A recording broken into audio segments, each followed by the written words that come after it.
Now Joseph gave these instructions to the steward of his house. Fill the men's sacks with as much food as they can carry, and put each man's silver in the mouth of his sack. Then put my cup, the silver one, in the mouth of the youngest one's sack, along with the silver for his grain. And he did as Joseph said.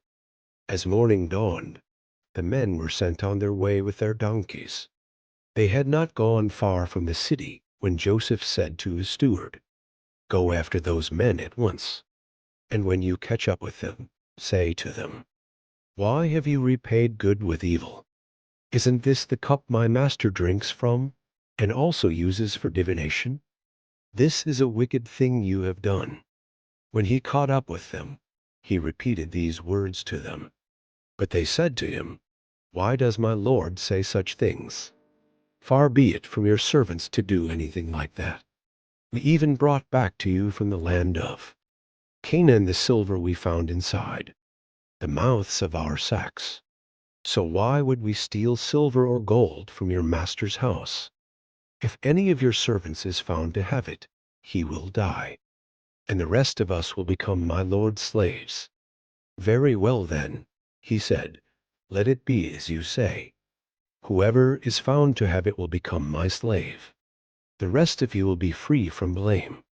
Each of them quickly lowered his sack to the ground and opened it. Then the steward proceeded to search, beginning with the oldest and ending with the youngest.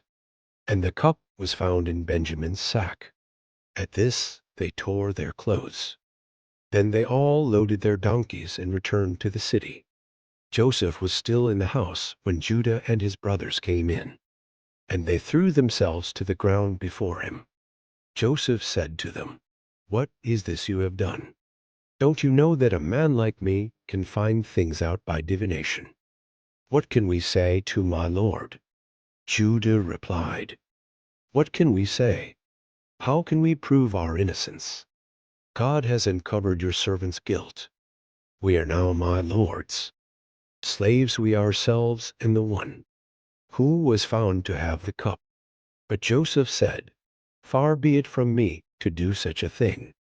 Only the man who was found to have the cup will become my slave. The rest of you, go back to your father in peace." Then Judah went up to him and said, "Pardon your servant. My lord, let me speak a word to my lord.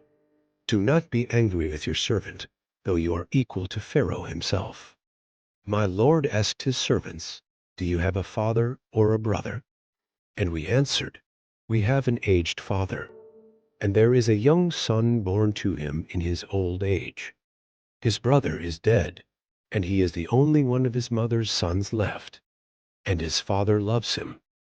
Then you said to your servants, "Bring him down to me so I can see him for myself." And we said to my lord, "The boy cannot leave his father. If he leaves him, his father will die." But you told your servants, "Unless your youngest brother comes down with you, you will not see my face again." When we went back to your servant my father, we told him what my lord had said.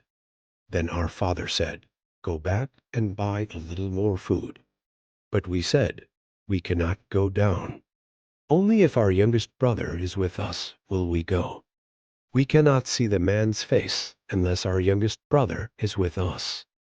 Your servant my father said to us, "You know that my wife bore me 2 sons. One of them went away from me, and I said, 'He has surely been torn to pieces,' and I have not seen him since. If you take this one from me too, and harm comes to him, you will bring my gray head down to the grave in misery. So now, if the boy is not with us when I go back to your servant my father, and if my father, whose life is closely bound up with the boy's life, sees that the boy isn't there, he will die. Your servants will bring the gray head of our father down to the grave in sorrow." Your servant guaranteed the boy's safety to my father. I said, "If I do not bring him back to you, I will bear the blame before you, my father, all my life. Now then, please let your servant remain here as my lord's slave in place of the boy." and let the boy return with his brothers.